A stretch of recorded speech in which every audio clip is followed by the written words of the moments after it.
Ambassador Ted Osious.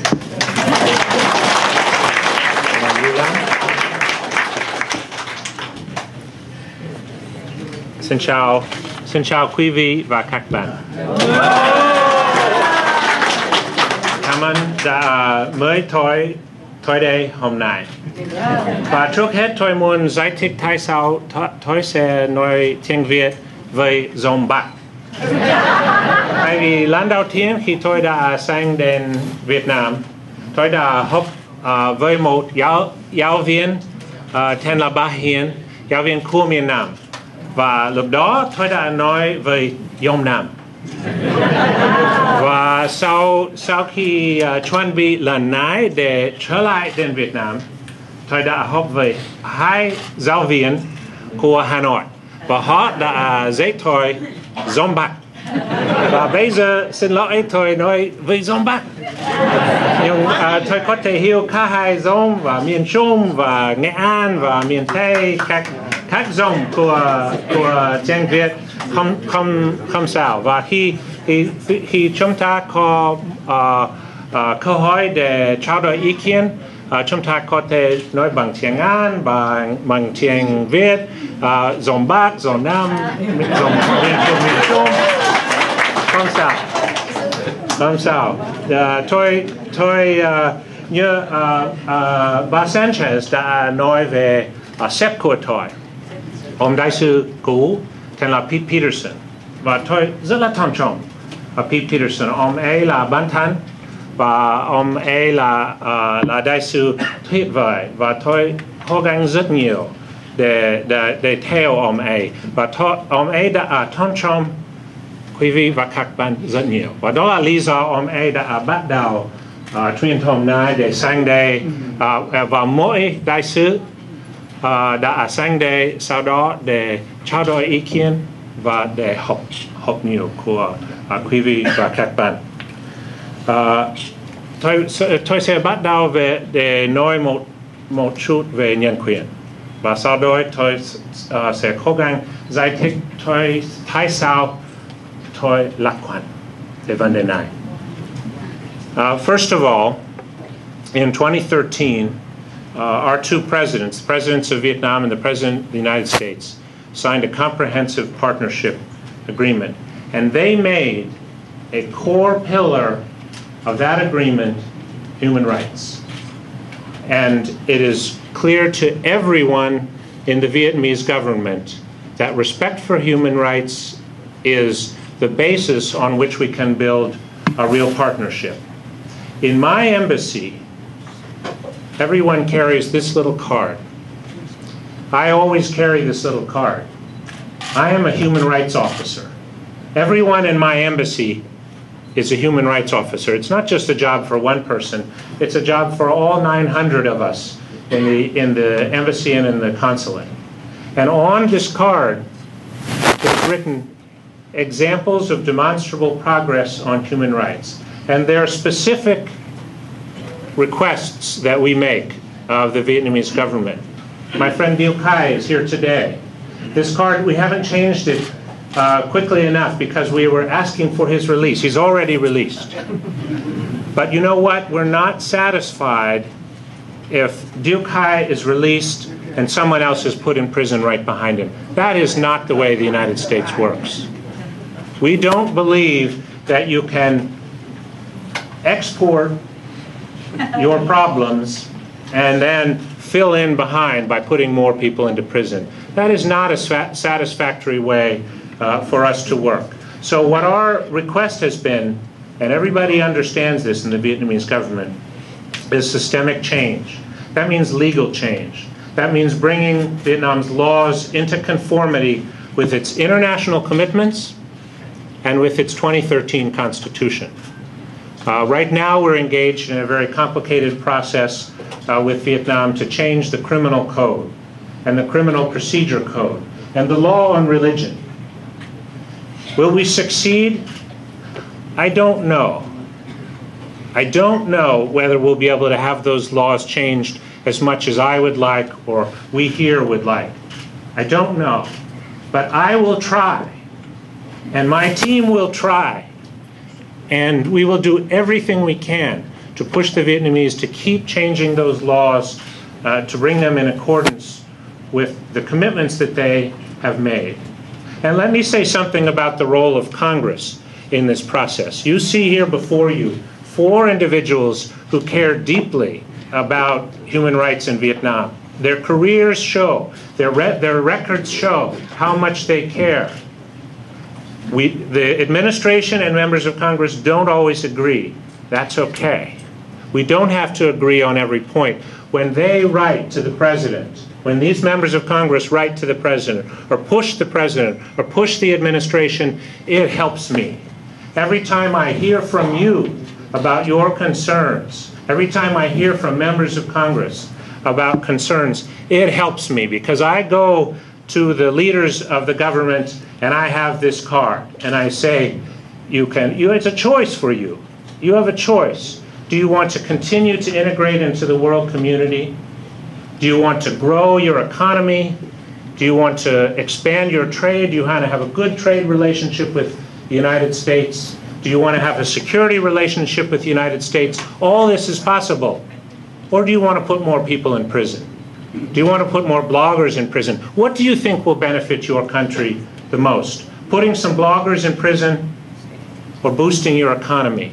Putting some bloggers in prison or making sure your young people are educated? Throwing more people in prison or having a full relationship with the greatest nation on earth, the United States? So the reason I am optimistic, there are a couple of reasons. One is how much I've seen change in 20 years. When I first went to Vietnam to work for Ông Đại sứ Pete Peterson, there was no internet. There was no civil society in Vietnam. And today, there are 40 million people in Vietnam who use the internet. There are 30 million people in Vietnam who use Facebook. We have 200,000 of those people who are connected to us at the embassy via Facebook. And I read comments every day from those people. And many of them are young people. Vietnam is a very young nation. And you know what they express to me all the time? They express their hopes for the future. They express their hopes that Vietnam will be freer and more prosperous, stronger, independent, a country that respects human rights and the rule of law. That's what they tell me every day. They don't say, oh, we would like to be more repressed. We would like to be more like China. We would like to be isolated from the world. No, that is not what those young people want. Those young people want to be connected to the world. And I think we owe them to do as much as we can to help them to stay connected to the world. The chairman mentioned that 92% of the people in Vietnam want a closer relationship with the United States. And let me emphasize, that's 92% of the young people, 92% of the older people, 92% from Mien Bắc, 92% from Mien Nam. There's no division on this issue. Vietnamese are not divided on whether they want a closer relationship with the United States. When they list what countries are most important to them, they say United States. And about half that number say Japan. And about half that number say Russia. And a very small number of people say China. So what does that tell me? What the people of Vietnam are trying to decide what kind of a country that they want to have in the future. I don't think that tells me they want to be like the Chinese with less freedom. It tells me they want to be like us with more freedom.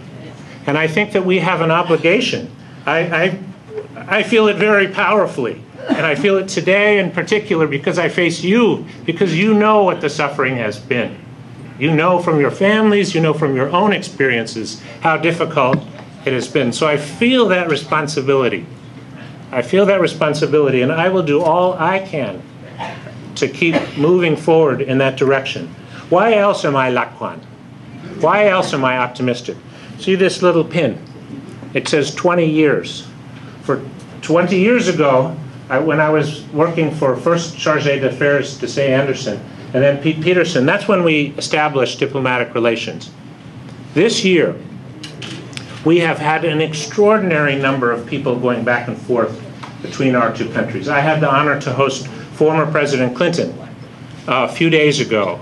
I was on that trip as well in 2000, that historic trip to Vietnam. And I had the honor of welcoming the president and former president. And he said, you know, when we decided 20 years ago that we Americans would accept you Vietnamese, and you Vietnamese decided that you would accept us, that set us free.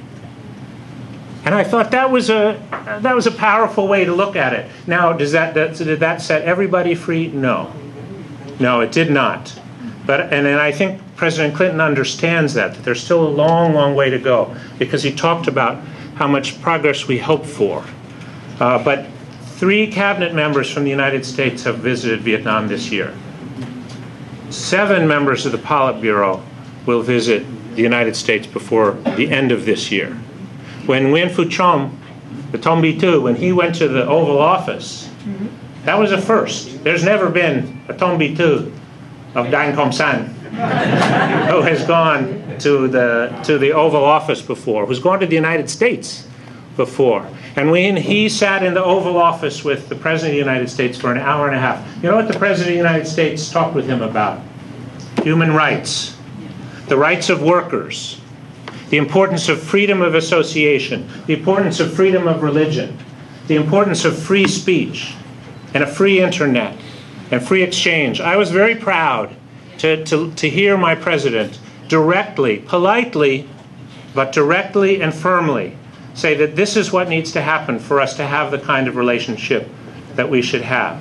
They talked about the Trans-Pacific Partnership. We have some disagreements within the United States. I don't have to tell you, there are many disagreements within the United States about the Trans-Pacific Partnership. My view is that this is a tool to bring about change. It's an important tool that can bring about change in Vietnam and in all the 12 countries that are part of the Trans-Pacific Partnership.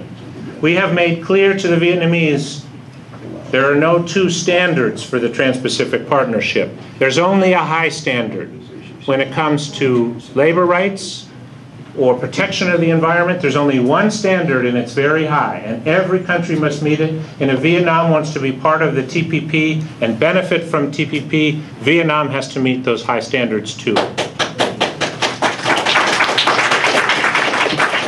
And we have a different kind of a relationship than when I was in Vietnam working for Pete Peterson 20 years ago. 20 years ago, we had an annual trade of $450 million. This year, our annual trade surpassed $36 billion, and I think it's going to be over $40 billion next year. Last week, we concluded 2 deals that involved selling $13 billion worth of Boeing airplanes to Vietnam Air and Vietjet. But even more important than that, we have a new relationship on something that really matters for the future, and that's education. When I was first in Vietnam, there were less than 1,000 Vietnamese students who studied in the United States each year. Today, there are 17,000 young Vietnamese studying in the United States. A few days ago in New York, a license was granted to Fulbright University, Vietnam. New American-style, not-for-profit, merit-based university where academic freedom is the absolute basis of everything that will be done. An independent board and a guarantee from the top levels, from the Tom Bi Tu, from the Chủ tịch Nhà nước, from Mr. Zoom, that there will be academic freedom. Does that mean it will be easy to make it all happen? No. But 20 years ago, we established Fulbright Economic Teaching Program, and for 20 years, they have been teaching modern economics to officials throughout the country. Modern economics in a communist country. The kind of economics that you need to understand if you want to prosper. And we have built such a strong track record with Fulbright Economic Teaching Program that the leadership of Vietnam realizes that the only way to go forward is to have transparency and accountability and be part of the world, of the global economy. And they know that there's a price they have to pay to be part of it, and I believe they are willing to pay that price. That's why I'm optimistic. Now, it's my job to be optimistic. The only way I can lead my embassy is if I'm hopeful. I know that there are going to be many, many problems. I know that there will be times that we'll go 2 steps forward and 1 step back. I know that there will be many individual problems, and I hope you will raise those with me today. And I will do my best. I promise you I will do my best. But I think that we should keep our eye on the long term. Something like Fulbright University is an investment in the future of Vietnam. And I think we should keep our eye on how that country can change over time so that its people can be happier, more free, so the country can be stronger, more prosperous, more independent, and be a country that respects the rule of law and human rights. Thank you very much. Tôi rất là vinh dự ngày Sunday hôm nay.